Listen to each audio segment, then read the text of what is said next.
तो चलिए दोस्तों, आज के क्लास में हम लेके आए हैं आपके लिए क्लास 12th फिजिक्स का टॉप 35 वीवीआई ऑब्जेक्टिव क्वेश्चन। ये 35 ऑब्जेक्टिव आपके बोर्ड परीक्षा के लिए बहुत ही ज़्यादा इंपॉर्टेंट है। तो प्यारे बच्चों, आज के क्लास को आप सभी ध्यान से देखिएगा और लास्ट तक हमारे साथ बने रहिएगा। ओके, तो चलिए क्लास को स्टार्ट करते हैं। उससे पहले अगर आप इस चैनल पर नए जुड़ रहे हैं तो सब्सक्राइब करके ऑल नोटिफिकेशन को ऑन कर लीजिएगा। ओके, चलिए क्लास को स्टार्ट करते हैं। और पहला नंबर सवाल आपके सामने, आप लगाते चलो सही आंसर क्या होगा। आवेश का विमा होता है। अब आपसे पूछा जा रहा है कि आवेश का विमा क्या होता है। तो आप लोगों ने एक फॉर्मूला पढ़ा होगा कि आई बराबर होता है क्यू अपॉन टी। क्या? Q upon T. अगर हम यहां से निकालते हैं क्यू यानी कि चार्ज को निकालते हैं तो हमारा होता है आई टी। कौन सा? I T. धारा को हम लोग एम्पियर लिख सकते हैं और टाइम तो टाइम ही रहेगा, यानी कि ए टी। कौन सा ऑप्शन में दिया गया? ऑप्शन ए राइट आंसर हो जाएगा। 1 का A is the correct answer. Okay, चलिए देखिए दूसरा नंबर सवाल आपके सामने। आप फटाफट से चैट सेक्शन में आंसर लगाते चलो। व्हीटस्टोन ब्रिज से मापा जाता है। व्हीटस्टोन ब्रिज से क्या मापा जाता है भाई? तो आप लगाओगे सर इससे तो मापते हैं उच्च तथा निम्न प्रतिरोध। Option number B C correct answer हो जाएगा। लगा लो आप सभी। ओके, चलिए देखिए तीसरा नंबर सवाल देखिए आपके सामने है। लगाओ चुंबकीय क्षेत्र में गतिमान कण पर का अपवर्तित रहता है। क्या अपवर्तित रहता है ये बताना है आप सभी को। लगाओ सही जवाब क्या होगा? 3 का। चुंबकीय क्षेत्र में गतिमान कण का अपवर्तित रहता है क्या? तो चाल और गतिज ऊर्जा दोनों हो जाएगा, यानी कि option number D correct answer हो जाएगा। 3 का D is the correct answer. Okay, fourth number सवाल को देखते हैं आपके सामने है। एमीटर का प्रतिरोध होता है। एमीटर का प्रतिरोध कितना होता है? तो मैंने बताया था कि एमीटर का प्रतिरोध होता है बहुत कम। अगर आदर्श एमीटर पूछता तो वो होता है 0 और आदर्श वोल्टमीटर पूछे तो अनंत होता है, याद रखिएगा। चलिए पांचवा नंबर सवाल देखते हैं क्या कह रहा है। विकिरण व्यवहार करते किसकी तरह? भाई विकिरण किसकी तरह व्यवहार करेगी? तो यह करती है तरंग की तरह और कण की तरह दोनों, यानी कि option number C right answer हो जाएगा। ए और बी दोनों हो जाएगा। चलिए 6 नंबर सवाल देखिए। रेखीय आवेश घनत्व का मात्रक क्या होता है? बताओ जी। रेखीय आवेश यानी कि लीनियर चार्ज डेंसिटी का क्या मात्रक पूछा गया? तो लगाओ सही जवाब क्या होगा? यह हमारा होता है कूलम प्रति मीटर। Option number D right answer हो जाएगा। 6 का D is the correct answer. 7 नंबर सवाल को देखते हैं। चुंबकीय बल रेखाएं चुंबक के किस ध्रुव से निकलती हैं? तो भाई लगाओ सही जवाब क्या होगा? 7 का। चुंबकीय बल रेखाएं चुंबक के किस ध्रुव से निकलती है? तो 7 का सही जवाब मैं बता दूं उत्तरी ध्रुव से, यानी कि option number C right answer हो जाएगा। 8 नंबर सवाल को देखते हैं क्या कह रहा है। द्रव की एक बूंद को जब आवेशित किया जाता है तो उसके सिकुड़ने की प्रवृत्ति क्या होती है? द्रव की कोई एक बूंद है भाई, जब उसको आवेशित करते हैं तो उसके सिकुड़ने की प्रवृत्ति घट जाती है, यानी कि 8 का बी आंसर सही जवाब हो जाएगा। 9 नंबर सवाल को देखते हैं। आप लगाते चलो सही आंसर क्या होगा?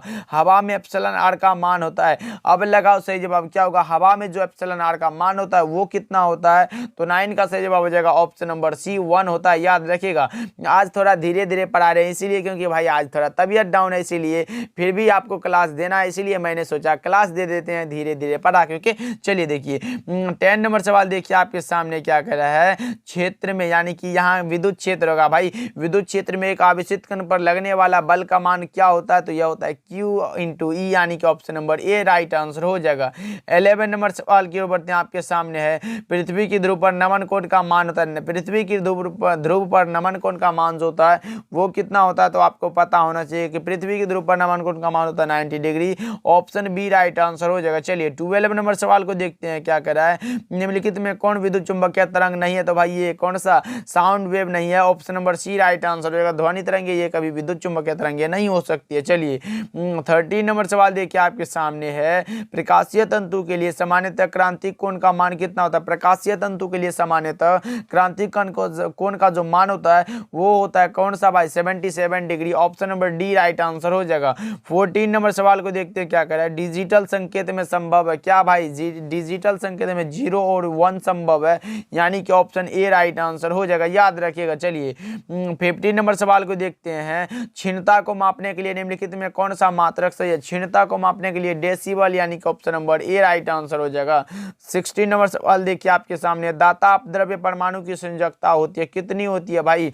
दाता अपद्रव्य परमाणुओं की संयोजकता जो होती है वो होती है 5। Option number C right answer हो जाएगा। 17 नंबर सवाल को देखते हैं, आपके सामने है, निम्नलिखित में कौन सा कण अस्थायी है? अस्थायी पूछा गया भाई, लगाओ सही जवाब क्या होगा? अस्थायी कण कौन सा होगा? यह हो जाएगा न्यूट्रॉन। कौन सा? ऑप्शन नंबर ए राइट आंसर हो जाएगा, क्योंकि यह एक विद्युत उदासीन कण है। ओके, चलिए 18 नंबर सवाल की ओर बढ़ते हैं, आपके सामने है, निम्नलिखित में किसके लिए भेदन क्षमता महत्तम होता है? बताओ जी, निम्नलिखित में किसके लिए भेदन क्षमता जो वो महत्तम होता है? तो 18 का सही जवाब हो जाएगा गामा रेज, यानी कि option number D correct answer हो जाएगा। 19 नंबर सवाल को देखते हैं, क्या कह रहा है? नाभिकीय अभिक्रिया में संरक्षित रहता है, क्या संरक्षित रहेगा भाई?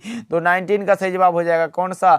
ये सभी, यानी कि क्योंकि कुल आवेश भी संरक्षित रहता है, रेखीय संवेग भी रहता है और कोणीय संवेग, यानी कि option number D correct answer हो जाएगा। 20 नंबर सवाल को देखते हैं, आपके सामने है, पानी का प्राविद्युत स्थिरांक होता है कितना? तो 80। पानी का प्राविद्युत स्थिरांक होता है 80, याद रखिएगा। चलिए 21 नंबर सवाल की ओर बढ़ते हैं, आपके सामने आ चुका है, संधारित्र के समांतर क्रम संयोजन में जो राशि प्रत्येक संधारित्र के लिए समान रहती है वो कौन सा होती है भाई? लगाओ सही जवाब क्या होगा 21 का, कि संधारित्र के समांतर क्रम संयोजन में जो राशि प्रत्येक संधारित्र के लिए समान रहती है वो होता है कौन सा भाई? तो आपको पता होगा विभवांतर होता है, option number C right answer हो जाएगा। 22 नंबर सवाल देखते हैं, आपके सामने है, यदि शीशे की एक पट्टी को वायु संधारित्र की प्लेटों के बीच खिसकाया जाए तो इसकी धारिता क्या होती है? अब बताओ जी सही जवाब क्या होगा? यदि शीशे की एक पट्टी को वायु संधारित्र की प्लेटों के बीच खिसकाया जाए तो इसकी त्रिज्या क्या होगी? 22 का सही जवाब हो जाएगा कौन सा? बढ़ेगी, ऑप्शन ए राइट आंसर हो जाएगा। 23 नंबर सवाल की ओर बढ़ते हैं, आपके सामने है, कार्बन प्रतिरोध के हरे रंग का मान पूछा गया, हरे रंग कलर कोड में मान होता है कौन सा भाई? लगाओ, तो इसका करेक्ट आंसर हो जाएगा 5, यानी कि option number C correct answer हो जाएगा। और मैंने ट्रिक भी बताया था, बीबी रो जीबी वाला से यहाँ निकाला था। ओके, चलिए 24 नंबर सवाल को देखते हैं, आपके सामने है, वोल्ट मीटर मापता है, क्या मापता है? तो ये वोल्ट मीटर जो मापता है वो मापता है कौन सा भाई? तो मापता है किसको? तो विभवांतर को, option number B correct answer हो जाएगा। याद रखिएगा, प्रतिरोध को ओम में मापते हैं, धारा को हम लोग आई यानी कि एम्पियर में मापते हैं, याद रखिएगा। 25 नंबर सवाल को देखते हैं, साबुन के बुलबुले को जब आवेशित किया जाता है, यानी कि साबुन के बुलबुले को जब चार्ज किया जाता है तो उसकी त्रिज्या क्या होती है? तो 25 का सही जवाब हो जाएगा कौन सा? बढ़ती है, ऑप्शन ए राइट आंसर हो जाएगा। 26 नंबर सवाल को देखते क्या कर रहा है, विद्युत धारा का मात्रक है, विद्युत धारा का जो मात्रक होता है वो होता है एम्पियर, कौन सा? एम्पियर, यानी कि ऑप्शन नंबर ए राइट आंसर हो जाएगा भाई, याद रखिएगा। और एक फॉर्मूला से मैंने बताया था कि आई बराबर जो होता है क्यू अपॉन टी, कौन सा? क्यू का हो गया कूलम और टाइम का हो गया सेकंड, यानी कि सी एस इनवर्स होता है, इसको भी याद रखिएगा। 27 नंबर सवाल को देखते हैं, एक विद्युत परिपथ में विभवांतर मापा जाता है किसमें? तो वोल्ट में, ऑप्शन बी राइट आंसर हो जाएगा। एम्पियर में कौन सा? धारा मापते हैं, ओम में प्रतिरोध और वाट में शक्ति को, याद रखिएगा। 28 नंबर सवाल देखिए, संट के प्रयोग में धारा मापी की सुग्राह्यता क्या होती है? संट के प्रयोग में धारा मापी की सुग्राह्यता क्या होती है? तो घट जाती है, ऑप्शन ए राइट आंसर हो जाएगा। 29 नंबर सवाल देखिए, गैल्वेनोमीटर को वोल्टमीटर बनाने में जरूरत है, गैल्वेनोमीटर को वोल्टमीटर बनाने में किसका जरूरत है? तो उच्च प्रतिरोध, यानी कि हाई वोल्टेज हाई रेजिस्टेंस होना चाहिए, ऑप्शन नंबर ए राइट आंसर हो जाएगा। चलिए 30 नंबर सवाल को देखते हैं, क्या कर रहा है, अनुचुंबकीय पदार्थ की प्रवृत्ति होती है कौन सी? अनुचुंबकीय पदार्थों की जो प्रवृत्ति होती है वो होती है स्टेबल, स्थिर होती है, ऑप्शन ए करेक्ट आंसर हो जाएगा। 31 नंबर सवाल को देखते हैं, आपके सामने है, निम्नलिखित में से किसकी चुंबकशीलता अधिक होती है? किसकी चुंबकशीलता सबसे अधिक होती है भाई? तो वो हो जाता है कौन सा? लौह चुंबकीय, option number A C correct answer हो जाएगा। चलिए 32 नंबर सवाल को देखते हैं, क्या कर रहा है, प्रति चुंबकीय पदार्थ की चुंबकशीलता क्या होती है? प्रति चुंबकीय पदार्थों की चुंबकशीलता भाई क्या होती है? तो बहुत कम होती है, याद रखिएगा। आप भी जैसे कि हो गया, option number B correct answer हो जाएगा, याद रखिएगा। चलिए नेक्स्ट सवाल के बढ़ते हैं। 33 नंबर सवाल आपके सामने है, निम्न में से कौन सा नियम ऊर्जा संरक्षण के नियम पर आधारित है? तो वो है भाई कौन सा? लेंज का नियम, जो कि ऑप्शन नंबर ए में दिया गया है, राइट आंसर हो जाएगा। 34 नंबर सवाल को देखते हैं, क्या कर रहा है, युक्ति जो वोल्टता को बढ़ा देता है उसको क्या कहते हैं? युक्ति जो वोल्टता को बढ़ाता है उसे हम लोग क्या बोलते हैं? तो आप बताओ। तो इसको बोलते हैं अपचाई ट्रांसफार्मर, कौन सा? Option number A correct answer हो जाएगा, लगा लो आप सभी।